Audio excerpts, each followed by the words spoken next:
Hi everyone, good morning সবাইকে। তো তোমরা সবাই কেমন আছো? আশা করি অনেক ভালো আছো, আর আমিও অনেক অনেক ভালো আছি।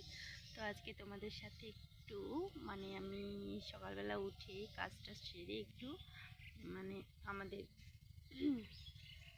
জমিতে চলে আসলাম। তো এই যে এখানে আমরা শাক শাক ফেলেছি। এগুলো কী শাক বলো তো? আমরা এগুলোকে নাফা শাক বলি। তো এগুলো আরও বড় হবে, কেবল ছোটই আছে, এখনও অনেক বড় হয়নি।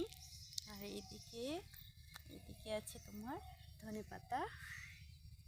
এই যে ধনেপাতাগুলো একটু একটু বড় হয়ে গেছে, আর একটু বড় হলেই খাওয়া যাবে। এইদিকে পালং আছে, ওইদিকে চলো, ওইদিকে আছে তোমাদের পেঁয়াজ আর রসুন, মূলা, এগুলো ফেলেছি আমরা। তো সেটাই তোমাদের সাথে শেয়ার